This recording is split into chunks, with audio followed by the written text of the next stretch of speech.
welcome to the ADHD Care podcast with your host, Archie. I have a special guest today, joining me today to discuss all things education, and I'm sure a lot of you out there are interested just to find out more about the education system, particularly when we think about young people that we obviously we try and support young people with special needs, including things like ADHD, autism and learning difficulty.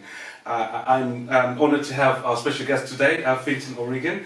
So Fintan, he's an ex-head teacher, and so now he works with schools as a trainer and consultant, offering kind of support training to education staff on all things SEND. And I understand you also support parents, Fintan, just to work with young people that also have special educational needs. Yes, I mean, thanks Archie for inviting me, and it's a pleasure to be here today. I worked predominantly with schools for a number of years now. I'm particularly interested in prevention of school exclusion, but also interested in obviously making sure that students reach their learning potential. And as a former teacher myself, I was happy to be able to help schools with some of the systems and strategies towards some of the non-traditional learners they've had. But during lockdown, of course, gave me an opportunity to also work with families, with students who were struggling at home during lockdown, and then also since then I've been also continuing to help support children both in school and at home. They're only at school actually for 18% of the year, they're at home for 82% of the year. Some of that is sleeping.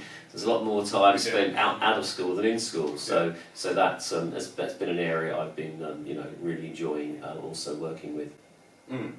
So if you could just maybe give us a bit of a background, what attracted you to this kind of field, particularly with working with yeah, it's a good question actually. A lot of people sort of start off sort of finding themselves thinking that some years later they'd be working so predominantly in a certain field such as this with ADHD and autism, as you said. And my journey was a little different from I suppose, similar but different from most people who find themselves in this way, in that it wasn't conventional. So I was predominantly a secondary school science and PE teacher, and I taught initially in the northeast of England. I then saw an advert in the paper and I went to America and I taught an international school there, and I was laid back one summer in order to try and get a job for the year coming up. And I saw this advertisement in a job for a small school in South London called Centre Academy. And what they wanted was a science and maths teacher. And when I went to the interview, I said to the person, I've never really taught maths before, and he said, you'll be okay here. And because it really wasn't about teaching subjects, it was about meeting young people who had special needs, who were different. And that was my start of my journey. It was a slightly unusual school. It was called, it was in Clapham, or now it's called Clam, as you know, and it had students from the international community, predominantly from the American international community, who had SEN. And back in the late 80s, 90s, ADHD wasn't seen in the UK in the way it is now. So it was kind of an American element to it that first got me involved in this particular area. I was only going to stay for one term, and I stayed for 14 years, and I was a head teacher for 6 of those years. Wow, what a journey. So we have quite a bit of an agenda, and some of you have been putting forward some questions for me to put to Fintan today. So we might as well just go straight into it. Go ahead. I think one of the subjects you mentioned there was about school exclusions, and this is something that I see, particularly in my work, working with children and schools as well, with young people with ADHD and autism. The rate of exclusion, particularly, is very high in this population of young people. What is your take around that whole exclusion? I could speak for hours on this. A lot of it starts off with a complete change of policy, really, over the last 5 or 6 years. And it's generated by, there's a new sort of broom in town about the Every Child Matters approach, where we were very inclusive and stuff, that ship has sailed. And it's been quoted by someone who is the behaviour czar, who is very much advising the government on policy that the few should not affect the rights of the many. So it's been very much about we shouldn't allow any disruptive students or students who are difficult get in the way, and that's been a general philosophy. Now, not every school, not every authority, of course, is adopting that approach, but that unfortunately has been the actual philosophy, and some people have been taking it quite literally. So much so that exclusion has gone up in the last 5 years. This is before, and during lockdown, the figures are slightly going to be different, by 45% in terms of fixed term exclusions and 35% in terms of permanent exclusions. And you know you've got a problem when you have an acronym for exclusion. So as opposed to calling it fixed term, we were calling it FEXes. We were calling it permanent, we were calling it PEXes. And when some people start using acronyms for stuff, it's been used too much, you know there's a real problem. Yeah. And then I think, just to sort of finish that, when you really drill down to what is the main reason for permanent exclusion, it is not drugs, it is not violence, it is not assaults on those are factors that can contribute to permanent exclusions. There's something called persistent disruptive behaviour, and it just coincidentally happens to be the main reason for fixed term exclusions, and that therefore builds into permanent, because you have to have 45 days of fixed term exclusions before you get permanently excluded. So it's persistent disruptive behaviour is the core issue of both fixed and therefore permanent exclusions. When you drill down to what that term means, it's a really catch-all term, and it doesn't mean that all the students that have that are related to this PDB have ADHD or ASC.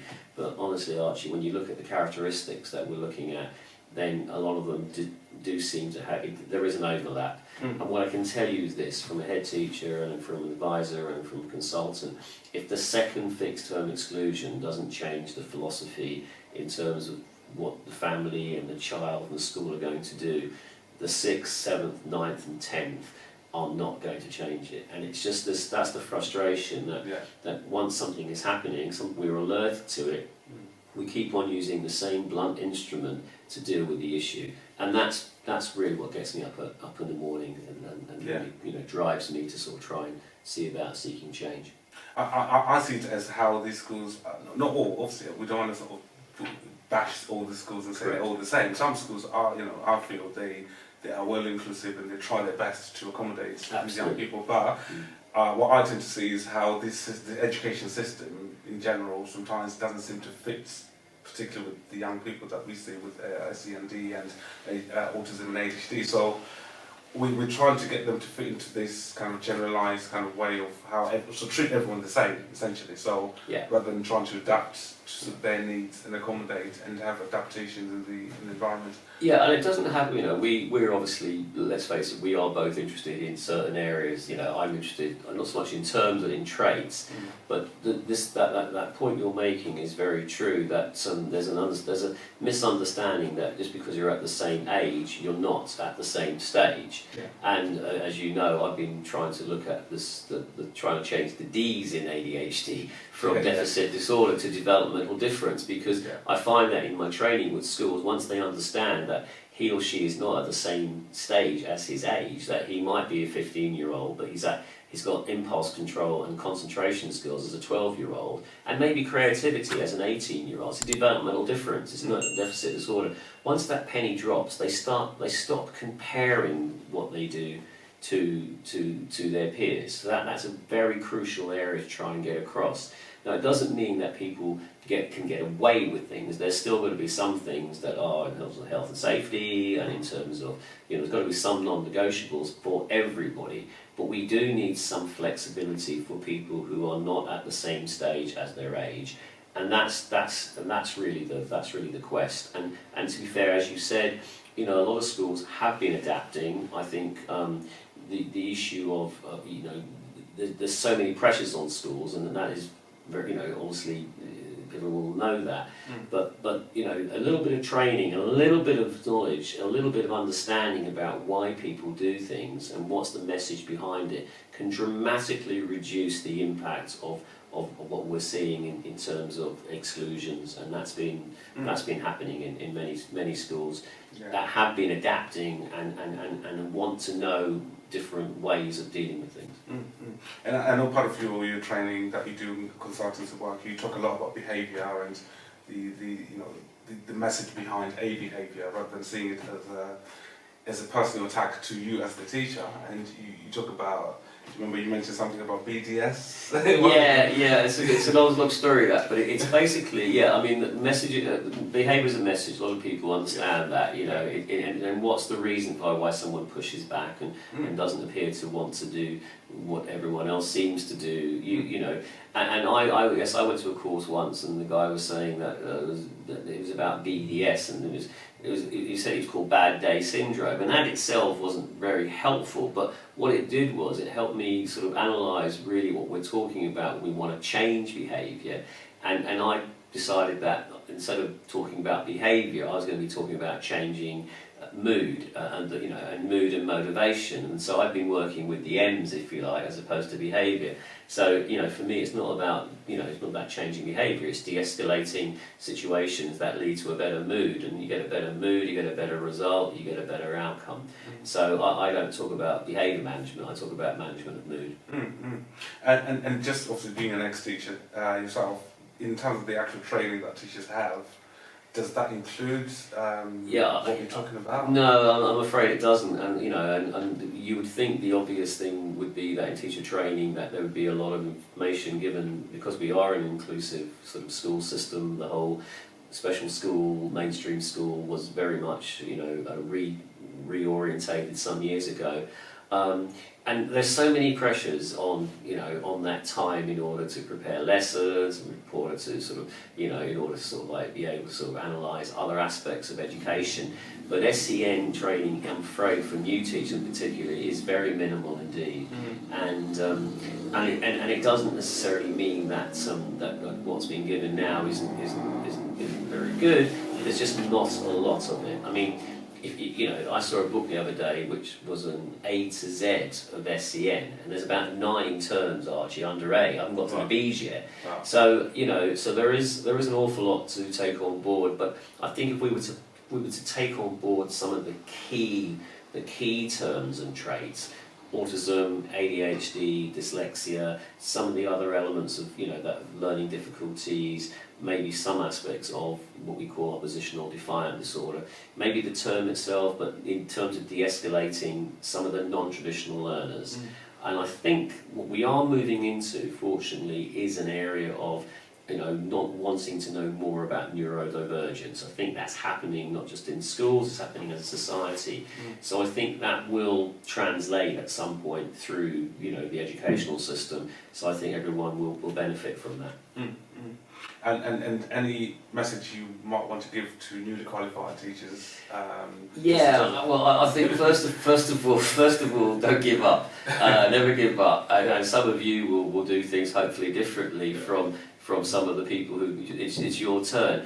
I find that newly qualified teachers are very hungry, obviously, because they want to learn, they want to sort of do things. I suppose I would say to them is not to sort of try and learn everything at once, but basically, just try and play what's in front of you. And if someone is doing something differently, try and inquire what that means. Is it because they can't learn? Is it because they won't learn? And I think there's a slight difference in that rhythm, and often it is about because they can't read and they're at secondary and therefore they act out.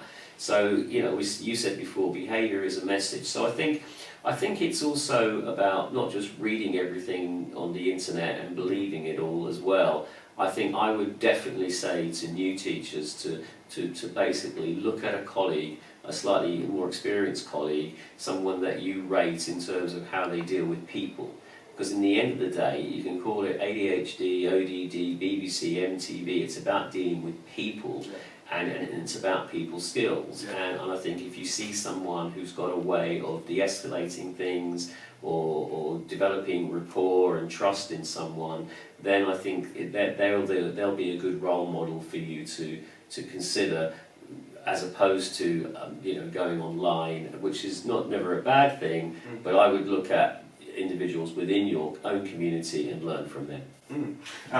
What I usually often hear from schools is they feel that there need to be a diagnosis to be able to make a change or an adaptation, or to implement a strategy to support that young person.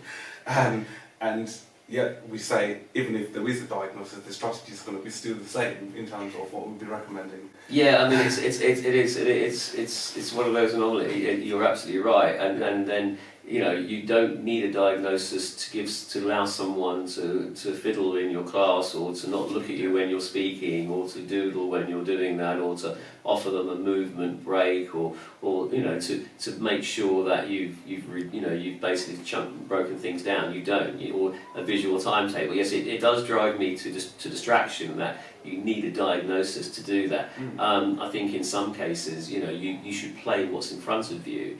And I think, but sometimes people need a reason for doing something different, and that is a bit puzzling. But as I say, you don't need to wait for it. And a diagnosis, as most people know, is only the start of the journey anyway. As you've rightly said, there's some of those techniques that we just talked about, or strategies, are there why you could do them before. So yes, there's a little bit of a we need to sort of like promote that a little bit more, that you don't need a diagnosis in order to make some changes. And as we know, getting a diagnosis and assessment can be quite a long time, and while that's happening, the clock is ticking. The child is still going to school and having to sort of deal with some of the differences and challenges of how they learn. And just to point out that you work with independent and I think I work. It is interesting that I think predominantly we used to think ADHD very much as a behavioural issue, and because of that, I seem to be asked to go to many schools which were to do with behaviour issues. But it's very much a learning issue too, and a socialisation issue. It is very much about getting on with other peers, as well as getting on with the curriculum.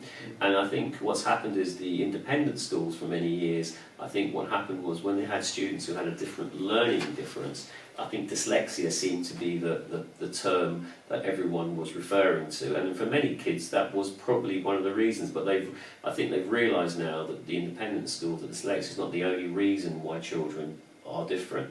And so in the last 5 or 6 years, I've been invited to many more independent schools in terms of helping them understand some of the learning differences of students they have.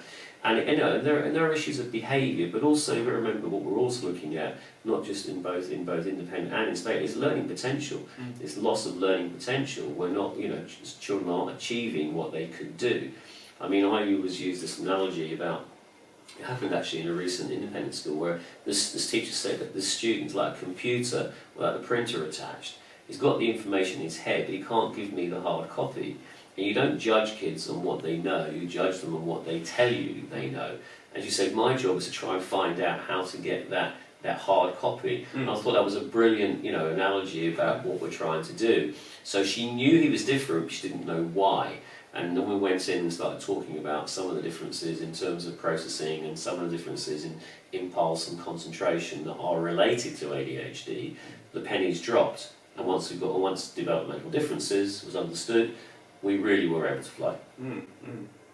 Did you ever come across the whole bias or stigma around things like autism and ADHD, where that can then affect that particular teacher in terms of how they might view that young person, whether they might not believe necessarily in those type of conditions, whereby when they look at the behaviour, they put it down to the young person's making a choice rather than it being they're struggling with this. I would describe this to you and say, when I do my training, I would say there's Jeremy, say you're taking a typical secondary school, you've got 3 types of teacher. You've got those that get the quirky kids, they don't really need a label, they just play what's in front of them. You've got those who are kind of at the middle third, who are very much in the state that they're still a bit worried that he or she is pulling the wool over your eyes and he or she is getting away with it. There's a couple of things you've got to do there. They have to either have a better understanding of the term and what developmental difference means, and then you need to also show that I use this band 1, band 2 criteria, where band 1 is for everyone. With your ADHD, ODD, BBC, NTV, there's some things that are non-negotiable, and then I have a band 2 where I like things like calling out in class and not having your PE kits and not having a pen aren't crimes against humanity. that gets that middle band, because then they feel secure that everyone is going to be getting the same sort of treatment on some things. But then you can be more flexible with others, because we give people glasses to read, we give people inhalers to breathe. So therefore you get them. And then you've got the last third, who are a little, they're the sort of toughest ones, because they do think that there's it's all about an excuse. You've got to explain the science to them. And actually, interestingly, a lot of them are a slightly of a teacher's sense. They've got a sort of a slightly Aspergic-y sort of framework. But they like the science. Yeah. And once they understand the science, then the arms become unfolded, and then you've got them as well.